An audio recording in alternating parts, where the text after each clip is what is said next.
Oh, je dors parce que je suis fatigué. Personne ne t'a dit de venir ici. Amen et Kimit. L'entendez amen. Je dis frère Branham. Je ne suis pas ici à l'église parce que c'est une loi. Je me sens fatigué. Le prophète a dit je me sens fatigué. J'ai été tendu. Les gens qui sont sous pression connaissent le mot tendu. Hein? Je suis doublé. Je m'interroge sur quelque chose qui est là. Devant moi. Mon cœur brûle. Au point même que j'ai le cœur qui palpite. J'ai une crampe.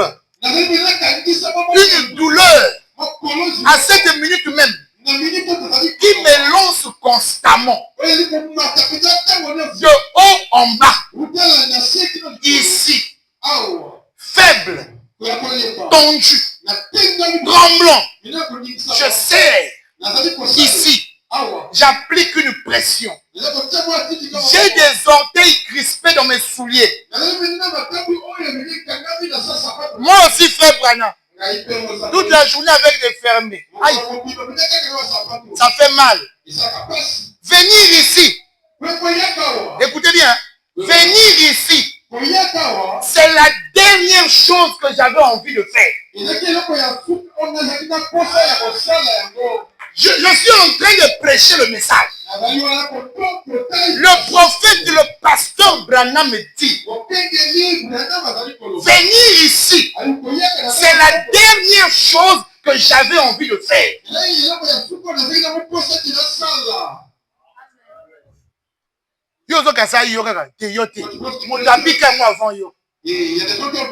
Venir ici. Moi, j'ai réveillé ma femme à côté. Un témoignage. Et n'arrive pas à se réveiller. On est rentré à 2h30. Maman, la mouka, il est 9h. La mouka. Dis-moi ça. Et on va partir. Fatigue. Tout avec des fermiers. Ok, Ozongi, ok, Ozongi. Aujourd'hui, c'est dimanche.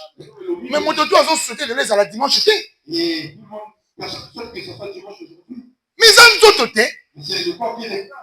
Oh, venir ici, c'est la dernière chose que j'avais envie de faire.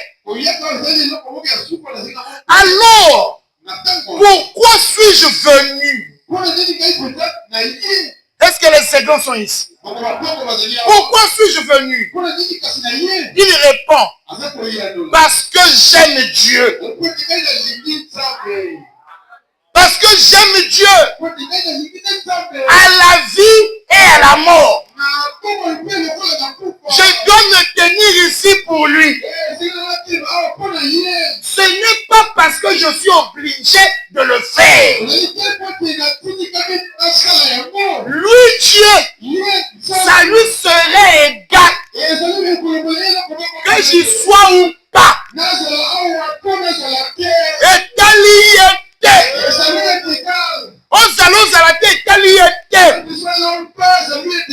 alléluia.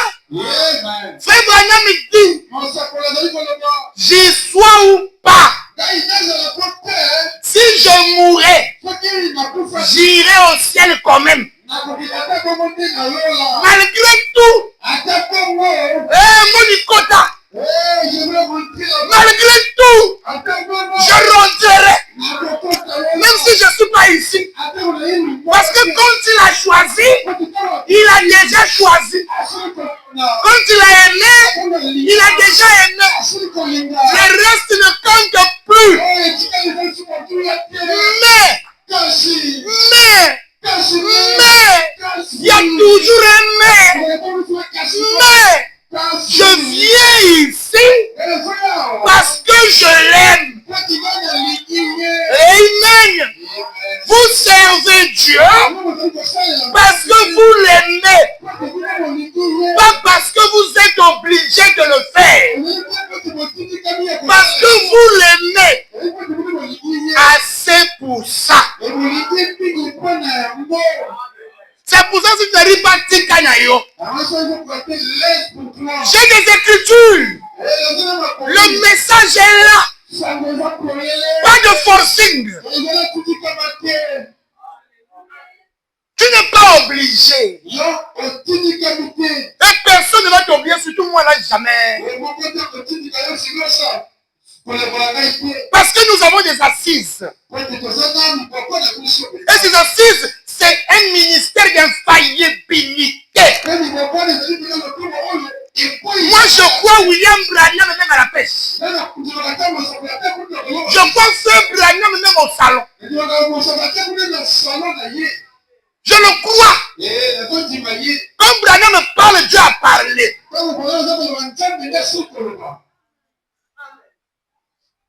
C'est pas une obligation.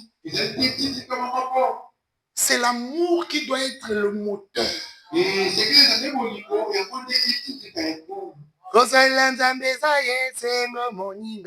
Lokuta, toyembango bien tozotoka mena motema tosala ngote.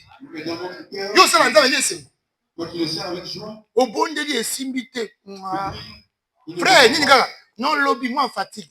Si ma lobby après ozala mwana nyesengo moninga.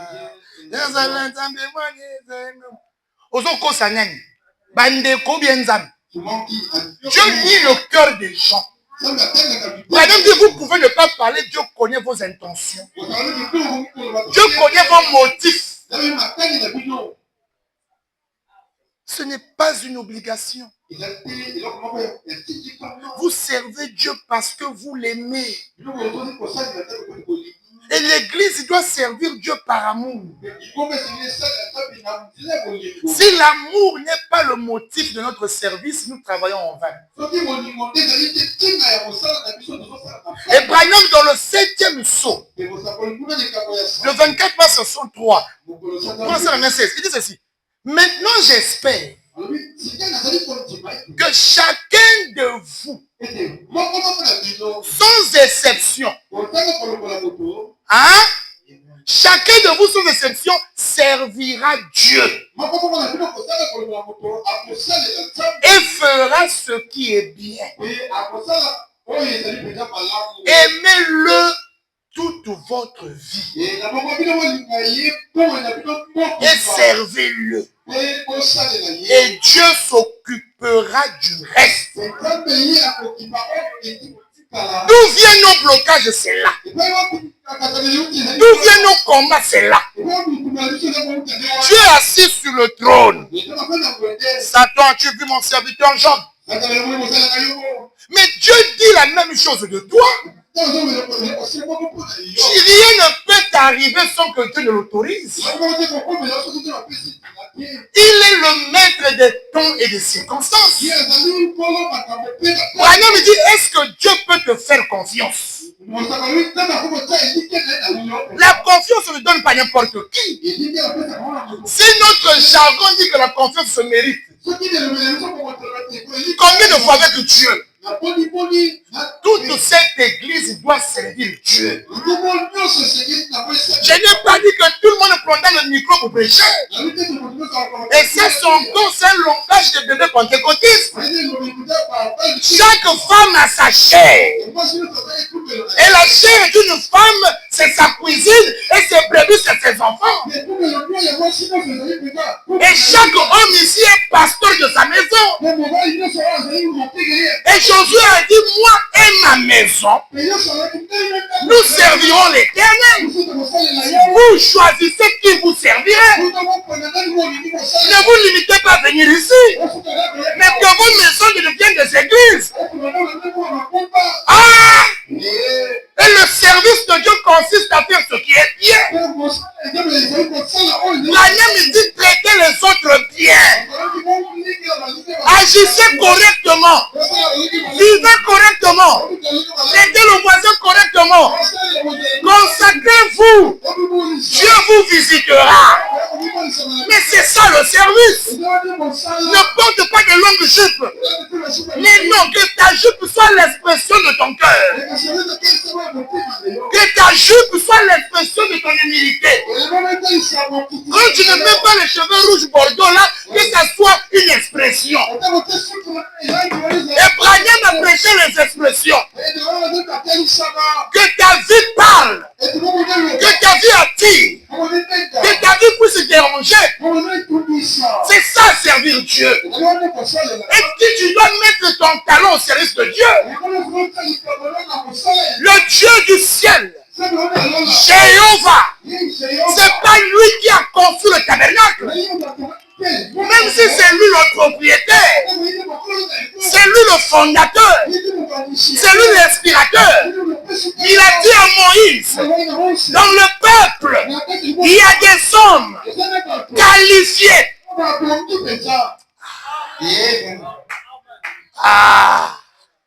Dans le peuple, il y a des hommes capables de faire ce que je t'ai montré. Mais comment on appelait ça? Le tabernacle de Dieu. Vous avez vu que Kita qui a dû était à Tibo et à Célèbre. Alléluia! Église, réveille-toi. Vous servirez l'Éternel votre Dieu. Il bénira. Tu veux les bénédictions? Sois un serviteur. Sois une servante. Tu veux que Dieu te traite bien? Serre-le. Oh, pasteur à lobby. Message écoloba. Convaincu puis conscient. Puis vous savez que heure, 21 mai 62. Convaincu puis et plus concerné. Parole 36. Regardez André. Vous savez, André, c'est le premier disciple de Jésus. Alléluia. André s'est senti concerné pour son frère.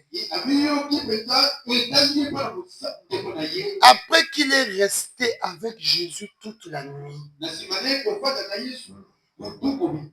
Alléluia. Mais frères, sœurs, je crains que ça soit le problème avec nos églises aujourd'hui. Hein? Nous ne restons pas assez longtemps. C'est-à-dire que Jean a pointé du doigt Jésus comme l'agneau de Dieu qui ôte le péché du monde. Il n'a pas pointé pour les païens, mais il a pointé pour ses disciples.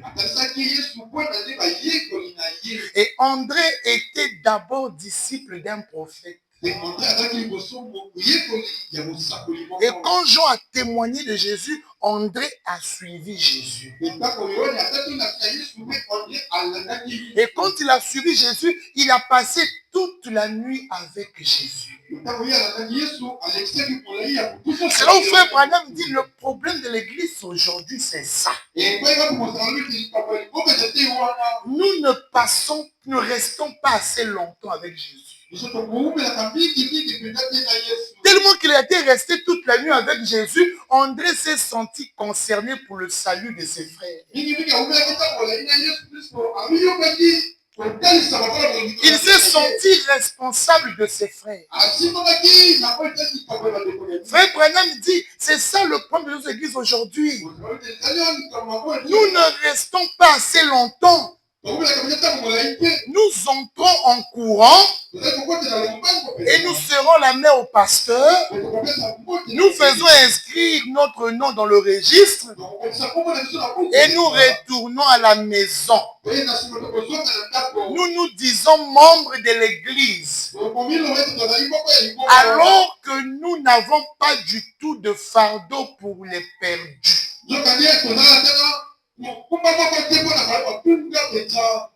Hein? Alors que nous n'avons pas de fardeau pour les perdus. Nous ne sommes pas préoccupés par les missionnaires qui sont outre-mer. Nous ne sommes pas préoccupés par ceux qui meurent de faim ailleurs. Il est écrit dans les derniers jours, il y aura la famine et la soif dans le pays. Ça ne sera pas la famine du pain ni la soif de l'eau, mais la faim, la soif d'écouter la parole de l'Éternel. Nous avons nos ventres pleins. Nous avons une bonne et belle église bien chauffée, un pasteur bien intellectuel qui ne dit rien contre les choses que nous faisons. Et nous semblons donc être satisfaits. Voyez? Par conséquent, nous ne sommes pas préoccupés. Nous ne sommes pas préoccupés par ce qui se passe. Je l'ai dit ici à l'église. Sauf qu'il y a poto et ça n'a monté sur Pelakili qui est kuna. Mais croyez-moi, la saison qui vient là, il y a des gens. Hein? Nous ne sommes pas préoccupés par ce qui se passe. Et Branham me dit, mais si vous étiez convaincus que Jésus-Christ est ressuscité d'entre les morts, qu'il vous jugera pour vos péchés et que sa venue est proche, que ceci c'est le Saint-Esprit qui s'identifie lui-même, alors vous vous sentirez concerné des autres personnes pour les amener tout aussi préoccupés comme l'était André. C'est André qui a amené les autres à Jésus. Maintenant, regardons-nous. C'est comme en juillet passé. Un frère me dit, parce que ça la campagne. Tu vois la vie, ça ma campagne. Combien d'amis ils ont gagné? On ne fait pas les campagnes avec les chrétiens déjà de nouveau. Une campagne d'évangélisation, c'est de prendre le filet, aller jeter dans les eaux, prendre les poissons pour Jésus. Une campagne remplie de diables, des administrateurs, des prédicateurs. C'est pas ça la campagne. Une campagne, c'est aller chercher les perdus. Mais si Dieu m'a établi pasteur, et si j'ai un peuple qui me croit, qui écoute, mais ces sermons-là activera les gens pour aller chercher les autres. Parce que Branham me pose la question, est-ce que vous êtes bien nourris à l'église? Oh non, vraiment la parole, c'est la parole. Si c'est la parole, pourquoi tu ne gagnes pas quelqu'un? Moi, j'étais déjà gagné. Vous avez gagné l'autre.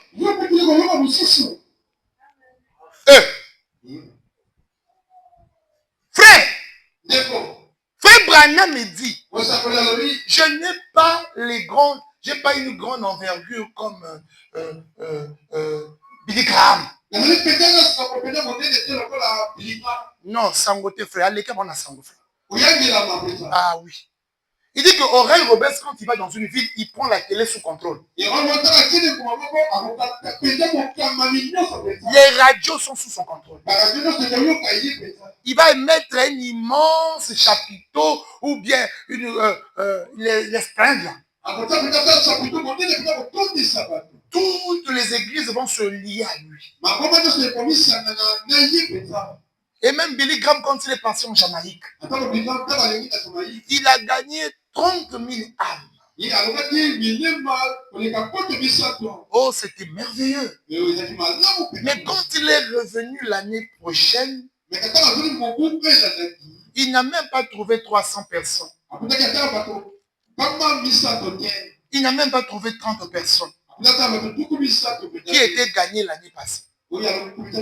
Oral Robert, c'est la même chose. Les gens affluent là, les guérisons, soyez guéris. Je donne ma vie à Jésus comme mon Seigneur et Sauveur, oui. Et quand ils reviennent, les gens ne les sont plus là. Il dit, moi je prêche dans l'église de 50 personnes. Je prêche là où il y a 20 personnes. Mais quand je reviens l'année qui vient, je peux retrouver 200 personnes. Je vais trouver le double, même le triple. Vous connaissez d'où vient le secret? Je les amène à Christ. Ils doivent atteindre Christ. Et s'ils atteignent Christ, ils ne peuvent plus se perdre. Parce que Dieu ne peut pas te sauver et te perdre.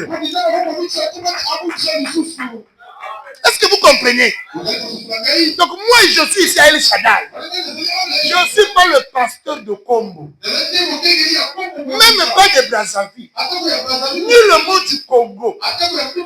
Mon pouvoir se limite dans ces 4 coins de mur.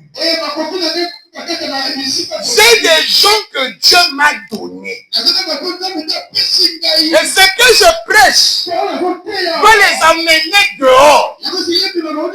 Dans leur famille et foyer. S'ils sont convaincus, ils seront concernés pour le salut des âmes qui se meurent. Parce que je n'ajoute rien au message. Je ne me pose pas dans le cœur des gens. Non, il faut que la parole submerge ton cœur. C'est pour cela que je prends mon ton de l'huile, frère Branham. Ce sont des citations. C'est la Bible qui parle. Il n'utilise que ma voix. Et Dieu ne voit que le don qu'il m'a donné. C'est lui le maître du chef-d'œuvre. Si toi tu ne le fais pas, je doute de ta nouvelle naissance. Et ça, c'est un défi que je lance. Parce que la nouvelle naissance produit la vie de service. On n'aura pas besoin de chercher quelqu'un. Les gens eux-mêmes se manifesteront.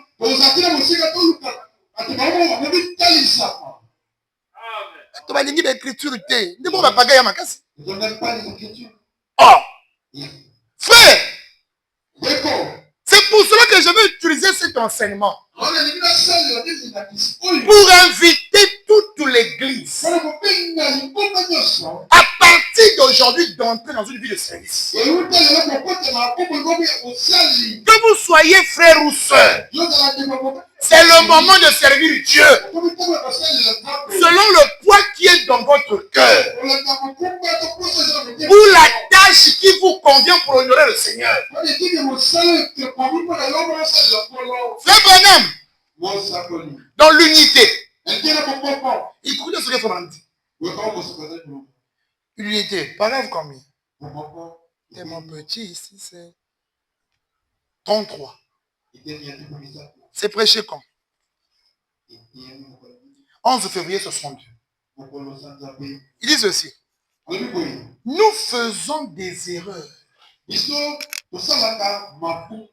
Nous le savons. Oui, ok. Nous faisons quoi? Des erreurs. Nous le savons. Toutefois, ce n'est pas à cela que nous devons regarder.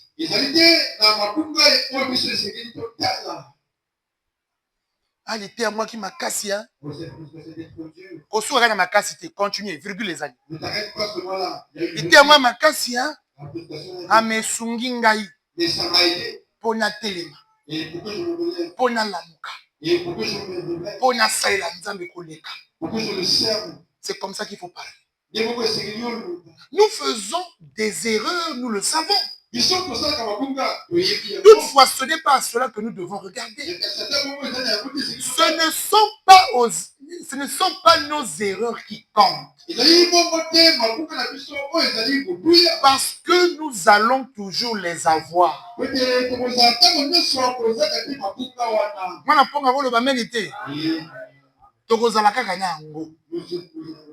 Mais, vous voyez, il s'agit de se conformer à ses règles. Se conformer à ce qu'il a dit de faire. Hein? Lui qui? Notre Dieu. Le Seigneur Jésus-Christ. Trébuché et tombé n'a strictement rien à voir avec cela. Un véritable serviteur va se relever. S'il trébuche, s'il chancelle, Dieu le ramène tout droit dans le chemin. Pourvu qu'il soit dans le chemin du devoir. Alléluia. Frère Branham dit, mais s'il a quitté le chemin du devoir, Dieu n'est pas lié à lui. Et tu m'as abandonné. Est-ce que tu as la place que moi j'étais pris? Si tu n'avais pas quitté cet endroit, je ne t'aurais pas quitté. Mais c'est ça l'erreur de Lémec et de Naomi. Ils ont quitté la petite de Bethléem. Et pour partir à Moab, là où les gens adorent des idoles. Branham dit quoi? Ils ont perdu la nourriture. Ils ont perdu l'eau vive. Parce que dans tout Cana, dans tout Israël, la petite de Bethléem, oh toi Bethléem Ephrata, la plus petite de toutes les villes de Juda, de toi sortira, de toi sortira l'élu de Dieu, le Yeshurun. De toi sortira le Shiloh. Elle était petite, elle était simple, mais il n'y avait pas de meilleurs os que la Bethléem. Il n'y avait pas de meilleur pain à Bethléem. Et Jésus n'est pas né ailleurs. Dieu a eu un corps à Bethléem. Parce que lui-même, il a dit, je suis le pain du ciel. Je ne suis pas le pain que vos pères ont mangé.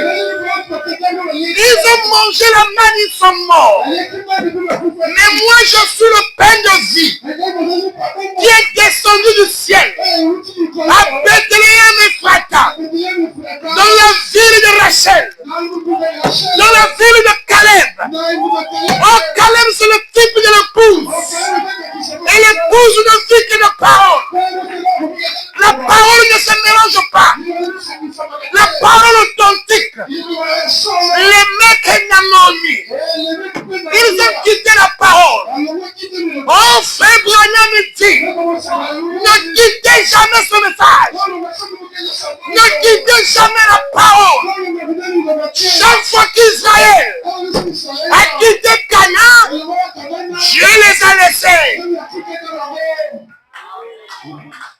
Hey, ils arrivent là-bas. Les bien-aimés frères ont commencé à se marier avec les étrangers. Une a pris une prêtresse de Moab. Alléluia. La calamité s'est abattue. Le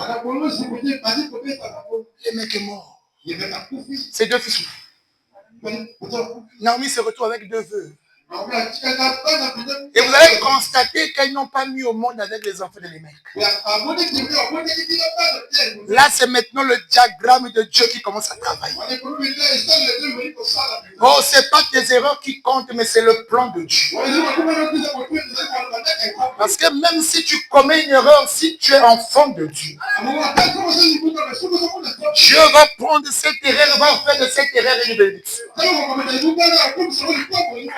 Hey, quand Quand Naomi a constaté qu'elle n'avait plus de béquilles, sur qui vais-je me reposer? Je n'ai personne ici. Mais comme un saumon. Un saumon ne peut pas mourir dans une eau étrangère. J'ai quitté les eaux originales. Je dois repartir. Alléluia! Oh Jésus! Naomi s'est levée un bon matin. Il dit, jeune fille, rentrez chez vous. Repartez. Je n'ai plus rien dans mon sein pour vous donner un homme. Car la loi exigeait qu'il y ait un rejeton pour prendre la place. Mais elle n'en avait pas. Elle était à Moab. À Moab, il n'y a pas d'enfants. Si vous voulez les enfants, il faut aller dans le pays du pain. Elle dit, je vais partir. Oh, sa belle-fille a dit, oui, merci maman, que Dieu te bénisse. Elle est partie. Il est resté là. Il dit, ton fils me parlait d'un Dieu. Ton fils, quand j'étais avec lui, il me disait, si je t'emmène chez moi, dans mes origines, il y a un Dieu vivant. Il n'est pas une statue. Il n'est pas une statue inerte. C'est un Dieu puissant qui nous a fait sortir d'Égypte par sa main droite. Il avait écouté. Il avait écouté. Elle a dit à sa belle-mère, tu me renvoies, moi je ne suis pas elle. Ton fils a eu le temps de s'aimer en moi. À cause de cela, je peux te dire, oh maman, là où tu iras, c'est là où j'irai. Ton Dieu sera mon Dieu. Là où tu dormiras, c'est là où je dormirai. Je ne t'abandonnerai pas. Je resterai là. Alléluia. Même dans l'erreur de Lémec, Dieu a gagné une âme qui était rude. Même dans l'erreur de Lémec, Dieu a gagné une brebis.